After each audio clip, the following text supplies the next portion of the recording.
بسم اللہ الرحمن الرحیم۔ السلام علیکم دوستو، دنیا میں لاکھوں انسان ایسے ہیں جو اپنے متعلق یہ خیال کرتے ہیں کہ ان کی قسمت میں غربت اور افلاس لکھ دیے گئے ہیں جسے وہ مٹا ہی نہیں سکتے۔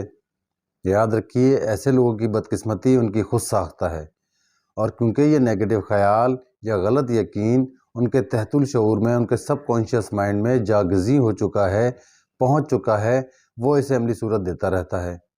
آپ بھی اپنے تحت الشعور میں اس یقین کے ساتھ اپنا کوئی ارادہ یا عزم داخل کر سکتے ہیں جس کے بارے میں آپ چاہتے ہیں کہ وہ عملی صورت اختیار کرے، تو یقین کیجئے وہ اس پر ضرور عمل کرے گا، کیونکہ آپ کے تحت الشعور اور آپ کے درمیان کوئی چیز حائل نہیں۔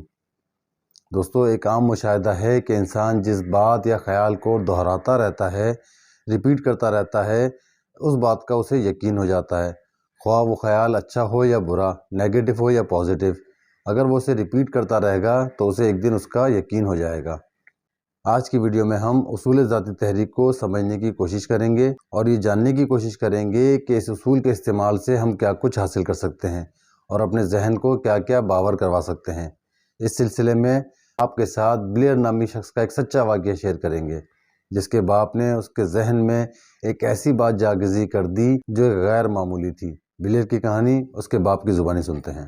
24 سال پہلے جب وہ پیدا ہوا، اس کے کان نہیں تھے اور ڈاکٹروں کا خیال یہ تھا کہ یہ بچہ شاید عمر بھر گونگا اور بہرا رہے گا، لیکن اس کے باپ نے ڈاکٹروں کی بات پر بھروسہ نہیں کیا اور اپنی رائے کسی پر ظاہر نہیں کی، بلکہ اپنے آپ سے کہا کہ قدرت اس کے گھر بے کانوں کا بچہ پیدا تو کر سکتی ہے، لیکن اس واقعے کو بطور حقیقت یقین کرنے پر مجبور نہیں کر سکتی کہ یہ بچہ کبھی نہ سن سکے گا نہ بول سکے گا۔ باپ نے کیا کیا، سنیے۔ میرے ذہن میں یہ خیال جاگزی ہو چکا تھا کہ میرا بچہ سن بھی سکے گا اور بول بھی سکے گا۔ کس طرح؟ مجھے اس وقت کوئی طریقہ معلوم نہیں تھا، لیکن مجھے پورا یقین تھا کہ اس کا کوئی نہ کوئی طریقہ ضرور ہوگا اور میں اسے ضرور معلوم کر کے رہوں گا۔ میں نے ایمرسن کے وہ جملے یاد کیے جو برسوں پہلے میں نے کہیں سنے تھے کہ کائنات کی ہر شے بھروسے اور اعتماد کا سبق دیتی ہے، ہمیں صرف اس کا حکم ماننا ہے۔ ہم میں سے ہر ایک کے لیے راہبری، ہدایت موجود ہے، اگر ہم دھیان رکھ کر سنیں تو ہدایت میسر آ سکتی ہے۔ وہ کہتا ہے، میں نے دنیا میں ایک ہی چیز کی خواہش کی اور اسے حاصل کرنے کا عزم کر لیا۔ میری خواہش یہ تھی کہ میرا بیٹا گونگا اور بہرا نہ رہے۔ میں نے اس خواہش کو حاصل کرنے کے لیے سب سے اہم بات یہ کی کہ میں نے ایک لمحے کے لیے بھی اسے اپنے ذہن سے جانے نہیں دیا۔ ایک دن میرے سامنے میرا بچہ لیٹا ہوا تھا جس کو قدرت نے کان نہیں دیے تھے اور جو سننے کی طاقت سے بھی محروم سمجھا جا رہا تھا۔ ممکن تھا وہ بولنے لگے، لیکن چہرے پر کان نہ ہونا اس کے چہرے کو بدنما بنا رہا تھا۔ یقیناً یہ ایک ایسی مجبوری تھی جو اس ناسمجھ نے، اس معصوم نے اپنے اوپر عائد نہیں کی تھی۔ خیر، میں نا امید نہیں تھا۔ میں نے اپنے آپ سے ایک عزم کیا جس میں نے یہ ارادہ کر لیا تھا کہ کان نہ ہونے کے باوجود میں اپنے بچے کو سننے کے قابل بنا دوں گا اور قدرت خود اس کمی کو جو اس میں ہے دوسرے ذرائع سے پورا کر دے گی۔ یہ سارے خیالات میرے ذہن میں گھوم رہے تھے۔ میں نے کسی سے ان کا ذکر نہیں کیا، لیکن میں ایک پکا عزم کر چکا تھا کہ میرا بچہ کسی حال میں گونگا اور بہرا نہیں رہے گا۔ میں روزانہ بلا ناغہ اپنا یہ عزم اپنے آپ سے دہراتا رہتا تھا۔ جیسے جیسے وہ بڑا ہوتا گیا، ہم نے محسوس کیا کہ اس میں معمولی سی سننے کی قابلیت ہے، لیکن جس عمر میں بچے عموماً بولنا شروع کر دیتے ہیں، اس عمر تک پہنچنے کے بعد بھی وہ بولنے کے قابل نہیں تھا، لیکن اس کی حرکتوں اور اشاروں سے ہم یہ اندازہ لگا سکتے تھے کہ اس میں سننے کی قابلیت ہو تو اسے ترقی دی جا سکتی ہے۔ اس کے بعد ایک واقعے نے ہماری امیدوں کو اور زیادہ پختہ کر دیا۔ ایک دن ہم نے اس کے لیے ایک گراموفون خریدا۔ جب پہلی بار میرے بیٹے نے اس پر بجائے ہوئے ریکارڈ سنے تو وہ بہت خوش ہوا اور اس باجے سے دلچسپی لینے لگا۔ کچھ دن بعد اس نے ایک ریکارڈ کو دوسرے ریکارڈ پر ترجیح دینے کی قابلیت بھی پیدا کر لی۔ ایک مرتبہ 2 گھنٹے تک ریکارڈ بجتے رہے اور وہ اپنے دانتوں سے گراموفون کو پکڑے کھڑا رہا۔ وہ اکثر ایسا کرتا تھا۔ اس کی اس خود اختیار کردہ عادت کی وجہ کہ وہ کیوں دانتوں سے باجا پکڑے رہتا ہے، ہمیں اس وقت تک معلوم نہ تھی جب برسوں بعد ہم پر یہ انکشاف ہوا کہ آواز ہڈیوں کے ذریعے ہم تک منتقل ہوتی ہے۔ اس طرح مجھے اپنے خیالات اپنے بیٹے تک منتقل کرنے کا ایک ذریعہ ہاتھ آ گیا۔ یہ وہ وقت تھا جب وہ کچھ بولنے کی کوشش کرنے لگا تھا۔ ایک رات میں نے محسوس کیا کہ جب میں اس کے سینے پر ہونٹ لگا کر، اس کی گردن پر منہ رکھ کر کچھ کہتا ہوں تو وہ سن لیا کرتا ہے۔ جب مجھے یقین ہو گیا کہ میرا بیٹا کچھ سن سکتا ہے تو میں نے اسے سوتے وقت کہانیاں سنانی شروع کی۔ میں نے محسوس کیا کہ وہ ان کہانیوں میں دلچسپی لینے لگا ہے۔ میں نے اپنا عزم، اپنا ارادہ اس پر واضح کرنے کے لیے نئی نئی کہانیاں گھڑنی شروع کر دی۔ میں نے ان قصوں میں، کہانیوں میں اس بات کا خیال رکھا کہ اس میں خود اعتمادی پیدا ہو اور اس میں بھی عام بچوں کی طرح باتیں سننے اور سمجھنے کی خواہش پیدا ہو۔ میں نے کہانیوں کے ذریعے یہ بات واضح کرنا شروع کی کہ اس کی یہ کمزوری اس کے لیے نعمت بن سکتی ہے۔ گو کہ میری عقل اس کوشش میں میرا ساتھ نہیں دے رہی، لیکن میرا عزم اور بھروسہ ایسا تھا کہ مجھے اپنے ارادے کی کامیابی کا یقین تھا۔ میں نے عقلی دلائل کو پرے ہٹایا اور اپنے بیٹے کو یقین دلایا کہ اس کی یہ پیدائشی خامی کمی اس کے لیے فائدہ مند ثابت ہوگی۔ اگر وہ بازار میں اخبار بیچے گا تو لوگ اس سے بامقابلہ دوسروں کے زیادہ اخبار خریدیں گے۔ اگر وہ اسکول جائے گا تو اس کے استاد اور زیادہ توجہ سے اسے تعلیم دیں گے، اور اپنے پیدائشی نقص کی وجہ سے وہ اپنے بڑے بھائی سے زیادہ اچھے مواقع حاصل کر سکتا ہے، جو پہلے اخبار فروش تھا اور اب اس کا اپنا بڑا کاروبار ہے۔ ہم نے دیکھا کہ رفتہ رفتہ ہمارے بیٹے کے سننے کی طاقت بہتر ہوتی جا رہی ہے اور ہماری کوشش بارآور ہوتی جا رہی ہے۔ کئی بار اس نے کوشش کی کہ ہم اسے اجازت دیں وہ بازار میں عام لڑکوں کی طرح اخبار فروخت کرے، لیکن اس کی ماں نے ہمیشہ منع کیا، کیونکہ اسے ڈر تھا کہ جس کی سننے کی طاقت ابھی مکمل طور پر بحال نہیں ہوئی وہ اگر بازار میں نکلے گا تو کہیں تیز رفتار سواریوں گاڑیوں کی زرد میں نہ آ جائے۔ لیکن لڑکے کے دل میں ارادہ پیدا ہو چکا تھا۔ اس نے ایک دن گھر میں کوئی نہیں تھا، صرف اس کی ملازمت تھی اور باہر کا دروازہ بھی بند تھا۔ وہ پچھلی دیوار پھاند کر باہر آیا، اس نے ہمسائے سے 6 سینٹ قرض لیے اور ان سے اخبار خریدے اور انہیں فروخت کرنا شروع کر دیا، یہاں تک کہ جب وہ گھر لوٹا تو اس کے پاس اپنے قرض کے 6 سینٹ ادا کرنے کے بعد 42 سینٹ ایکسٹرا تھے۔ جب ہم گھر پہنچے تو وہ سویا ہوا تھا اور اس کے کمائے ہوئے 42 سینٹ اس کی مٹھی میں بند تھے۔ میری بیوی بیٹے کی اس مہم پر بہت پریشان تھی، لیکن لڑکے نے اپنی کاروباری ذہانت کا ثبوت دیا تھا اور اپنے اس عمل سے یہ ثابت کر دیا تھا کہ وہ اپنی زندگی میں اس طبیعت اور غیر معمولی ذہانت کی وجہ سے ہمیشہ کامیاب رہے گا۔ تعلیم کے سلسلے میں نے اپنے بیٹے کو بہروں کے اسکول میں داخل نہیں کیا، بلکہ ایک عام اسکول میں ہی بھیجا۔ وہ یہ عام طرح کے لڑکوں کی طرح سن نہیں سکتا تھا، لیکن اس کے باوجود وہ مختلف امتحانات کامیاب کرتا رہا۔ مصنوعی سماعت کے مختلف طریقے اس کے لیے مفید ثابت نہیں ہوئے۔ اس کے کان کا آپریشن بھی کیا گیا، لیکن معلوم ہوا لڑکے کے دماغ کو کان کی اندرونی آلات سے ملانے والا کوئی درمیانی حصہ موجود ہی نہیں۔ جب وہ اپنی کالج کی تعلیم ختم کر رہا تھا، ایک عجیب و غریب واقعہ پیش آیا۔ ایک کمپنی نے جو مصنوعی سماعت کے آلات بنایا کرتی تھی، ایک آلہ